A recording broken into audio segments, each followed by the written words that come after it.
Hey everybody, Greg Poole here at Bowjunky Media. We're still at the 2018 Vegas shoot in Las Vegas, Nevada at the South Point Casino. We are having coverage this weekend brought to you by Kafaru International. Aaron Snyder and my boys over there are 100% made in America, Berry compliant. Berry compliant means everything they use from needles to thread, made in America. We're here with Matthews Pro staffer Jesse Broadwater. Jesse has had himself a Vegas so far. He shot a 300 with 29 X's yesterday. Last arrow. 1X down, last arrow, cough. Yep. And then today came out and followed that up with another super solid 28X. You are shooting extremely well this weekend, Jesse.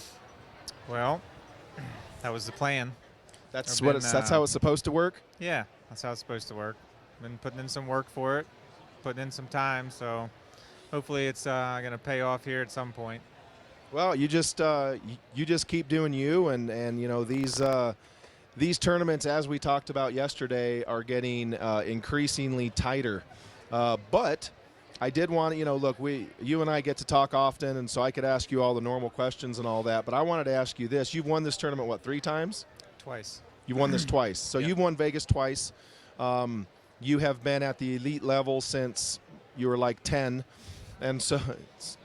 Not even joking. It sounds like a joke, but it's not. So this year there have been a lot of shooters who have won this event multiple times are dropping out. They're out. And so what do you think it is that contributed to the big drop off the first 2 days here as far as big names missing a point? I don't know. That's what I was going to actually ask you that. I don't know. I don't know if it's the money. Is it the pressure? Is it too much pressure? Or I don't really know what it is, to be honest. I don't have an answer for that. Right. Well, I think it's potentially a combination of both. I've been telling you for 6-7 years now that as a lot of these archers go from just equipment and a little bit of money to doing it for a living, that changes the dynamic. Mm-hmm.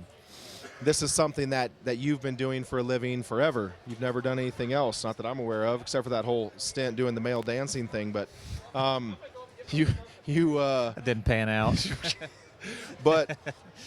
but once you start doing this for a living, it really changes the dynamic. But we have people like Levi and Chance and Rio who've been doing that anyway. Yeah.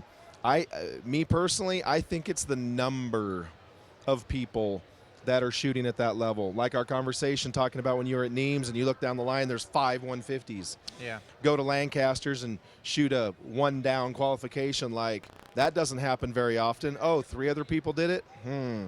Okay. And then when those, the shoot up at Lancasters that's just full of sharks. Mm-hmm. So I think it's the number of people combined with the additional doing it for a living that's kind of adding to that dynamic of there's no easy days anymore. Yeah, it could be. I mean, it's definitely not anything to do with the equipment. That just keeps getting better and better. Right. So it was kind of crazy to see that many people, drop the first day and who it was that dropped. So, yeah, I don't know. It's kind of, of course, a lot of those guys have been doing it for years and years and years, and you're going to have a bad year here and there. You're going to have a bad shoot here and there, and maybe this was just, maybe that was it for them. Sure. And it could be that for me tomorrow. I might have a crappy day tomorrow, who knows. But, blasphemy. Yeah. But, yeah, it is, Vegas is, one of its own types of shoots. Like I was talking about yesterday, it's a very easy format in my mind. 30 arrows a day for 3 days. Keep them all in the 10. You go to the big show. Right. But it's just how you're feeling between the ears, and that's what it all boils down to. So no doubt. If you can flip the switch off or whatever you got to do inside your head to get through your 3 rounds, and then make it to the shoot off, because that's my goal every year. I don't come here to win it. I don't really go to any tournament saying I'm going to go. I'm going to win this one, because it's too tough. So I come here with a goal to make the shoot down, to shoot a 900, and once I do that, I'm happy. Whatever happens in the shoot off happens. Of course, I'm going to try my best, but that's my goal every year. So. Absolutely. So let's talk about your equipment a little bit. You following your social media as tens of thousands of folks do. you are more than happy to post when you're tinkering. Whether you're tinkering with arrows, whether you're tinkering with stabilizers, whether you're tinkering with arrows, you're more than happy to share that. You share that knowledge, you share that experience as part of your life. Where are you at right now with the bow you're shooting and how you have it configured, both from what launcher blade, arrow build, and how you have your stabilizers rigged up? So, of course, I'm shooting a TRX 38, 60 pounds, holding about 18.5 or 19. Running my, so here's a little fun fact. I got my 2712 set up, or my X27 set up with, they're about 31.5 inches, 225 grain point, 4-inch AAE vanes. And then I have my X23 set up about 31.5 with 160 with the 3-inch max vanes, and they both hit exactly the same spot. I don't have to change a thing, and they actually both tune really good and without me touching a rest or anything. So here tonight I'm going to be shooting the World Cup final here, and going to be starting with the elimination brackets and stuff, and hopefully try to make the final for that. But I don't have to touch anything on my bow. I don't have to turn a rest. I don't have to do anything. It hits exactly right dead center in the X.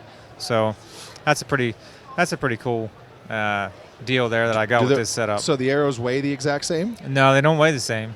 I don't even know what they weigh, but they're not the same. I was going to say that those arrows can't weigh the same. So you're saying that the slight variation in knocking height difference to the bigger, from the 23 to the 27, is just enough elevation change to make the 27 hit the same hole as the 23. Yeah, that and the point weight, that's kind of what it is. So I've had it close before, but this setup here is just on the money. And you didn't do that on purpose, right? Well, that just worked out. So I'm running a Freak Show Rest, a short standard 8/1000ths blade with both setups, and I have 8/1000ths. Yeah, 8/1000ths. Really, what brought you to that? I've always shot better with. I always say the weaker blade you can get away with. I've always shot better groups with it. So if you can shoot a weak blade without your arrow popping off when you're drawing it back or whatever, then I've always had better success, better groups with a weaker blade. So interesting. But then I got the hot rods on there, and so the only thing the setup's dialed. I mean, it tunes great. I got all that down. Like the bows are easy to tune. The only thing I'm kind of piddling with these days is just stabilizers, And I have the hot rods on there, 33 out front with 3.5, and I have 13.5 out the back with 15, and I have it mounted down low. So the only thing I would like to be able to run more weight, especially out front, but I can't for the life of me figure out how these guys do it. Thank you. And I wish we could pick their brain a little bit more if they would tell us, but I cannot figure out. I've tried it because I know that it's got to be a little bit more of an advantage if you can handle that amount of weight, especially under a pressured situation. It's just not going to move as easily and as far, but I can't figure it out. So I can't either. I promise you it's not a strength issue, because I'll have that conversation. Yeah. But I can put a bunch of weight out there, and I can shoot about 4 or 5 inside-out Super X's in a row. Yeah. And I'm done. Yep. I need a nap. I need a massage. Need to put a little electrotherapy on my shoulder. I'm done. Well, I'm kind of the same way. I can shoot it good for a little while, and then I just start falling out the bottom. But another thing is I really don't hold the setup that much better. Like, it doesn't really sit that much stiller right on the middle.